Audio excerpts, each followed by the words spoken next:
Oh my god, it's CJ.com. Hey guys, this is Clinton Jeff from zomagod@tj.com, and this is our final video on the Nokia E72. Basically, our final verdict on the phone. You can check out the full review on zomagod@tj.com. Now, when it comes to build quality, the E72 is pretty much built like a tank. It might not appear to be as strong as the E71, but it actually is. There's a lot of metal involved. This is a bit of plastic over here and metal back with hard plastic. The color scheme isn't as polished as the E71. There's a lot of matte paint used over here. You can see the matte black over there. The back cover, as you can see, is a bit of a fingerprint magnet. Even though it's rimmed over there, it still catches fingerprints pretty easily. There's a little bit of creak over here that you can maybe hear, but nothing too bad.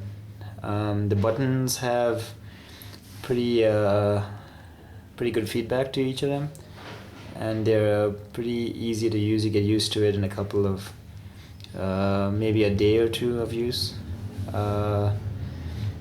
The keys over here are pretty decent. They have good feedback to them, and even the OptiNavi key I haven't decided on still, even after using it for so long. I'm not a big fan of it, but I don't hate it, but it's nothing great either.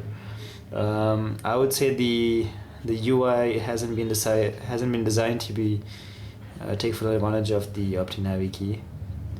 Maybe in a future firmware it'll improve, but otherwise the screen is pretty good. I mean, it's pretty bright. I know it might be considered small compared to most touchscreen devices today, but it's pretty decent, not too bad. Call quality and speaker quality is pretty decent. You can hear everyone fine. There weren't any call dropbacks. The loudspeaker isn't that loud. It's pretty okay. The problem is when someone calls you, and if you have your E72 on a flat surface, it kind of muffles the sound, so you might not hear it very well. Vibration isn't very strong on this. It's a little bit weak, I would say. If you have it on silent mode and only have the vibrate on, you might not feel it. The camera is pretty decent. I was pretty impressed by it. If you like camera phones, this wouldn't disappoint you. It's pretty good. And battery life is pretty decent. It can easily go a day of use. Maybe a day and a half with moderate. You could maybe stretch it to 2 days of use with light usage. Coming to the keys specifically, you can see the keys all have pretty decent lighting to them. There isn't any light leakage as such.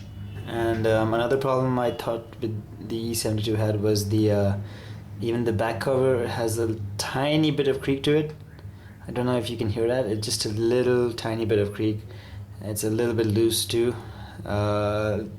Just a tiny bit, but just enough to annoy me slightly. It also uses the same hatch as the E75, which means it might come loose after a couple months of use, I guess, but nothing too bad. The UI is really fast. The 600 megahertz processor really works pretty well on the E72. Everything opens up fine.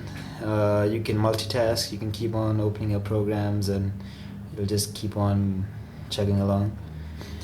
So at the end of the day, the E72 is pretty powerful. 600 megahertz, 128 MB of RAM. You only get 45-ish MB of RAM at startup. That it can go down to maybe 25 or 32 MB of RAM, but it keeps running fine. Now we've had no problems with applications on it.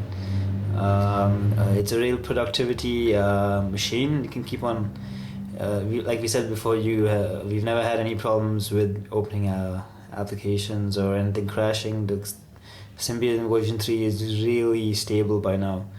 There haven't been any random restarts. Pretty solid device. So would we recommend it? Definitely. If you're looking for an all-around phone with a decent camera and great battery life, this is definitely the phone to check out. And for the full review on the E72, remember to check out ohmygoditcj.com.